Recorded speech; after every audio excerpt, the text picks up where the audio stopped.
Khandesh special गहू वड्या आज आपण बघणार आहोत। ह्या वड्यांची भाजी खूप रुचकर आणि घरगुती चवीची लागते। किंवा चायनीज मसाले वापरून आपण पास्ता म्हणून देखील तयार करू शकतो, म्हणजेच हेल्दी देसी पास्ता। हे उन्हाळ्यात केलं जाणारं पारंपरिक वाळवण जे वर्षभर उपयोगी पडतं आणि एकदा करून ठेवलं ना की कधीही पटकन भाजी बनवता येते। नमस्कार, मी स्मिता स्मितू रेसिपीमध्ये तुमचं खूप खूप मनापासून स्वागत करते। आजच्या रेसिपीमध्ये उन्हाळी वाळवण अगदी परफेक्ट पद्धतीने कशा तयार केल्यात ह्या वड्या ते दाखवले आणि त्यापासून तयार होणारी रुचकर आणि टेस्टी झटपट तयार होणारी भाजी देखील दाखवली। त्यासाठी व्हिडिओ शेवटपर्यंत जरूर बघा।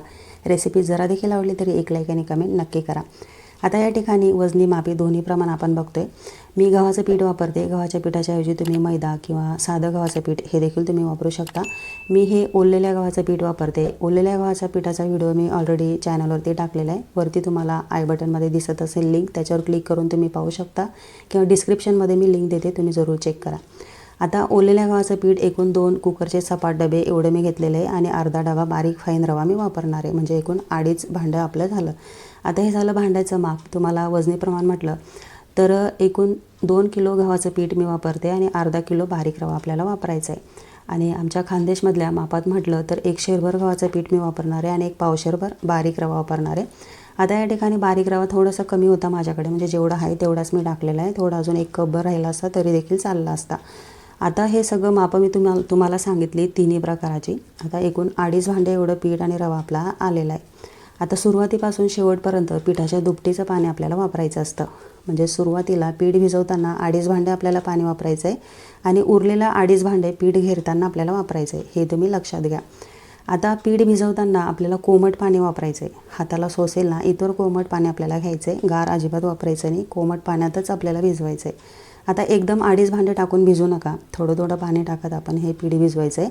छान असं रसरशीत आपल्याला हे पीठ भिजवायचं असतं। अजिबात त्याच्यात गुठळी पडणार नाही ना याची काळजी आपल्याला घ्यायची असते। म्हणजे थोडं थोडं पाणी टाकायचं, छान मिक्स करायचं आणि थोडंसं घट्ट असेल ना त्यावेळी छान फेटून घ्यायचं, म्हणजे अजिबात गुठळी पडत नाही। छान एकसारखं रसरशीत हे पीठ भिजवलं जातं। जेवढं पीठ 2.5 भांडे पीठ होतं ना तर 2.5 भांडे कोमट पाणी वापरून छान रसरशीत असं हे पीठ तयार झालं आहे। अजिबात गुठळी पडलेली नाही आहे। तुम्ही पाहू शकता मी थोडं घट्ट असताना छान फेटून घेतलं आणि मग उरलेलं त्याच्यात पाणी टाकलेलं आहे। म्हणजे एकूण 2.5 भांड्यामध्ये छान रसरशीत आपलं हे पीठ तयार झाले। आता उरलेलं 2.5 भांडं मी एका वेगळ्या पातेल्यामध्ये गरम करायला ठेवलं आहे, कारण पीठ आपल्याला हाटताना गरम पाणीच आपल्याला वापरायचं असतं। छान असं हे पीठ फेटून झालेलं आहे। खूप छान चवीला रुचकर होतात गव्हाच्या पिठामुळे ह्या वड्या। जर मैदा वापरला ना तर पांढऱ्या शुभ्र तर येतात, पण चव थोडी वेगळी लागते मैद्याची आणि हेल्दी देखील नसतं ते। किंवा साधं गव्हाचं पीठ वापरलं तर त्या तयार होणाऱ्या वड्यांचा कलर थोडा लालसर येतो आणि जर ओललेल्या गव्हाचं पीठ वापरलं ना खूप अशा पाणी कलरच्या छान ट्रान्सपरंट आणि मस्त चवीला रुचकर याच्यापासून तयार होणारी भाजी देखील लागते। आपण मुलांना चायनीज मसाले वापरून याच्यापासून देसी पास्ता देखील तयार करू शकतो, तेही अगदी हेल्दी घरच्या पद्धतीने। आता पीठ घेरण्यासाठी मोठ्या पातेल्यामध्ये मी एकूण 1.5 भांडं सुरुवातीला पाणी घेतलेले, उरलेलं 1 भांडं टप्प्याटप्प्याने मी टाकणार आहे। आता हे पाणी गरम होईपर्यंत मी 1 चमचा बडीशोप आणि अर्धा चमचा जिरं घेतलं आहे, याला क्रश करून घेतलं आहे हलकं आणि असं ओबडधोबड क्रश करून घ्यायचं आणि तिखटाप्रमाणे मी चटणी पावडर टाकणार आहे, म्हणजेच फक्त अर्धी चमची। आता हे तुम्ही कमी जास्त प्रमाण करू शकता किंवा आपण भाजी बनवताना याच्यामध्ये सगळे मसाले टाकतोच ना, म्हणून आता थोडं टेस्ट येण्यासाठी आपल्याला टाकायचं आहे। आता सुरुवातीला रेग्युलर नाश्त्याचे चमचे येते ना 2 चमचे मी मीठ टाकले आणि नंतर अजून 1 चमचे मी टाकलं होतं, म्हणजे एकूण 3 चमचे मीठ मला लागलेलं आहे एवढ्या प्रमाणासाठी।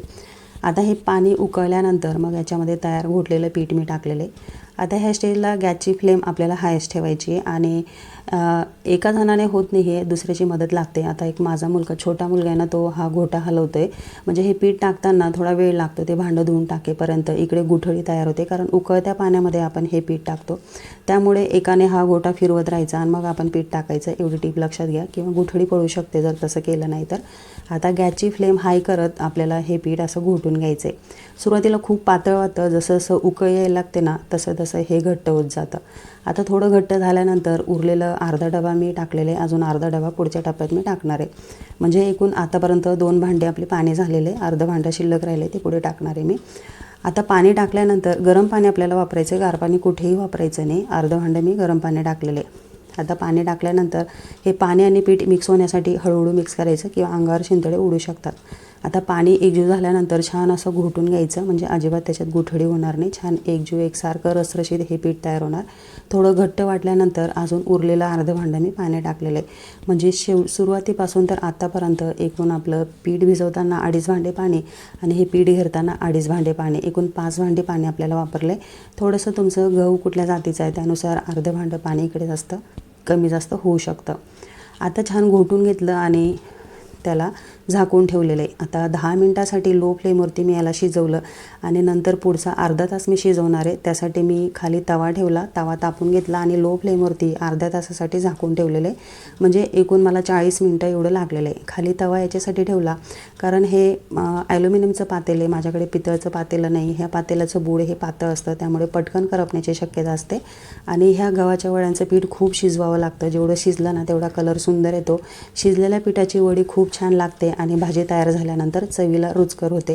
असा गाळ होत नाही त्या भाजीचा, छान वड्या होतात. त्यामुळे भरपूर शिजवावं लागतं, म्हणून खाली तवा ठेवायचा पातेलीच्या खाली आणि शिजवून घ्यायचा अर्ध्या तासासाठी. आता हे पीठ तयार झालं. किती घट्ट पातळ तुमचं लक्षात आलं असेलच. छान असं चमच्यातून खाली पळताना इथं रसरशीत हे पीठ आहे. आता आमच्याकडे ह्या पद्धतीचा असा झारा येतो दांड्याचा, किंवा असं पाय असलेला झारा देखील येतो. याच्याने आम्ही वड्या झारतो. खूप छान वड्या पडतात. आता हे पीठ गरम असतानाच वड्या झारायच्या असतात आणि गार झाल्यानंतर तो तुम्हाला लांबडा झारा दाखवला ना त्याच्याने झारायच्या, म्हणजे हाताने भाकरीचं पीठ मळतो ना त्या पद्धतीने त्याच्यात करून घ्यायच्या. पण सुरुवातीला पीठ गरम असताना चमच्याच्या साहाय्याने हात फिरवत असं थोडं थोडं पीठ टाकत ह्या वड्या मी तयार करून घेतल्या आणि गार झाल्यानंतर त्या झाऱ्याने मी तयार करून घेतल्या. मैत्रिणींच्या मदतीने खूप झटपट अगदी 15 मिनटात हसत खेळत ह्या सगळ्या वड्या तयार झालेल्या आहेत. मी कागदावर टाकल्या होत्या. जर कापडावर टाकल्या ना तर काढताना आपल्याला पाणी शिंपडून ओलं करून मग काढावे लागतात.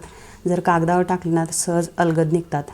आता संध्याकाळचं तुम्ही पाहू शकता कलर किती सुंदर आला आहे, ट्रान्सपरंट असा कलर आला आहे. कारण पीठ खूप छान शिजलं होतं आणि ओललेल्या गव्हाचं पीठ होतं म्हणून कलर देखील सुंदर आला आहे. सगळ्या वड्या अगदी झटपट तयार झाल्यात काढून. आता एवढ्या 2 किलोच्या मापामध्ये एवढ्या प्रमाणात ह्या वड्या तयार झाल्यात. यांना मी 3-4 दिवस कडकडीत उन्हामध्ये कोरड्या करून घेणार आहे आणि स्टोअर करण्यासाठी ठेवणार आहे. म्हणजे आयत्या वेळेस हव्या त्या वेळेस आपण झटपट यांच्यापासून भाजी तयार करू शकतो. आता तुम्हाला मी भाजी देखील तयार करून दाखवते. खूप चवीला रुचकर, टेस्टी आणि हेल्दी ही भाजी तयार होते. अगदी आपण घरात काही भाजी नसताना आमरसबरोबर किंवा वरणबट्टीबरोबर किंवा कढीबरोबर अशी सुकी भाजी आपल्याला लागते, किंवा टिफिनसाठी काही सापडत नसेल, घरात नसेल भाजी, त्यावेळेस आपण झटपट ही भाजी तयार करू शकतो. आता चौघांसाठी पोटभरीची भाजी होईल ना एवढ्या प्रमाणात मी तयार करणार आहे. एक मोठी वाटी भरून ह्या वड्या घेतल्या आणि एका मोठ्या भांड्यामध्ये भरपूर पाण्यामध्ये ह्या वड्या एक 15-20 मिनटासाठी भिजत ठेवलेल्या आहेत. असं झाकून ठेवायचं. 15-20 मिनटांनी छान फुगतात त्या. असं तोडून बघायचा तुकडा, पटकन त्याचा तुकडा पडतोय ना इथवर आपल्याला भिजवायच्यात. आता त्याच्यातलं पाणी निथळून घ्यायचं आणि झाकून ठेवायचं एक 15-20 मिनटासाठी. असं पाणी निथळून झाकून ठेवलं ना ते नंतर ते पाणी शोषून घेतात, कोरड्या होतात छान आणि भिजल्या देखील जातात. आता थोडा तुकडा तोडून बघायचा. छान असा तुकडा पडतोय पटकन, म्हणजे अगदी परफेक्ट हे भिजले आहेत. जर तुम्ही कुरडयाच्या तारपासून तयार होणारी भाजी तयार केली असेल ना तर त्यावेळी जी प्रोसेस असते ना तीच प्रोसेस आपल्याला आता देखील करायची असते. कुरडयाच्या तारच्या भाजीसारखीच आपण ही भाजी बनवणार आहे. आता याच्यासाठी छोटंसं वाटण तयार करून घेतले. थोडंसं अद्रक, अगदी पाव इंचापेक्षा थोडं कमी, 10-12 लसणाच्या पाकळ्या, तिखटाप्रमाणे लाल चटणी पावडर, अर्धा चमचा धने पावडर, पाव चमचा हळद, हे मी वाटण तयार करून घेणार आहे. आणि कोथिंबीर बारीक चिरून जिरं फोडणीमध्ये टाकणार आहे. आता या भाजीमध्ये भरपूर कांदे लागतात, त्यामुळे छान चवीला होते. 2 मोठे कांदे मी बारीक असे कापून घेतले आहेत. खूप पातळ असे कांदे आपल्याला कापायचे आहेत. वाटण तयार झालेलं आहे आणि वड्या देखील आपल्या भिजून झालेल्या आहेत. आता कढईमध्ये 2 मोठे चमचे मी तेल घेतलेले आहे. त्याच्यामध्ये ते कांदा टाकून, जिरा आणि कांदा टाकून छान परतून घ्यायचं. कांदा परतताना अगदी चिमूटभर मीठ टाकायचं, म्हणजे छान गुलाबी रंगावर मऊ असे हे कांदे परतून होतील. कांदे परतून झाल्यावर याच्यामध्ये तयार केलेलं वाटण आपल्याला टाकायचं आहे. याचा कच्चेपणा जाईपर्यंत 2 मिनटासाठी छान परतून घ्यायचे. आता हे परतल्यानंतर याच्यामध्ये आपण ज्या भिजवलेल्या वड्या होत्या ना ह्या आपण टाकायच्यात.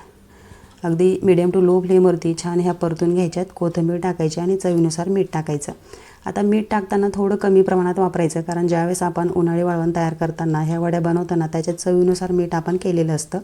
जरी आपण ह्या पाण्यात भिजून करतो, पाणी फेकून देतो भिजवलेलं, तरी देखील थोडासा खारसटपणा ह्या वड्यांना असतोच. त्यामुळे भाजी बनवताना थोडं अगदी किंचितचं कमी मीठ आपण वापरायचं, गरज वाटली तर टाकू शकतो. आता कोथिंबीर टाकून सर्व करायला घेतली. एक लो फ्लेमवरती 2 वाफा दिल्या आहेत, अधूनमधून 1-2दा याला मिक्स करून घेतलेली. खूप छान कोरडी, मस्त चवीला रुचकर, टेस्टी आणि झटपट तयार ही भाजी होते. तुम्ही टिफिनसाठी देखील हिला वापरू शकता. भरपूर टिप्ससह उन्हाळी वाळवणातल्या ह्या पारंपरिक रेसिपी मी तुमच्याशी शेअर केली. मला खात्री तुम्हाला जरूर आवडली असेल आणि त्यापासून तयार होणारी छान रुचकर भाजी, खूप झटपट पद्धतीने टेस्टी अशी भाजी तुम्हाला दाखवली. दोन्ही रेसिपी तुमच्यासाठी मी शेअर केलेल्या आहेत भरपूर टिप्ससह. मला खात्री तुम्हाला नक्कीच आवडली असेल. तुम्ही अशा सोप्या पद्धतीने तयार करून बघा या खानदेश स्पेशल गहू वड्या. एकदा करून ठेवा आणि वर्षभर चविष्ट भाजीचा आनंद घ्या. तुम्ही ही रेसिपी करून बघितली तर मला कमेंटमध्ये जरूर कळवा कशी झाली ते.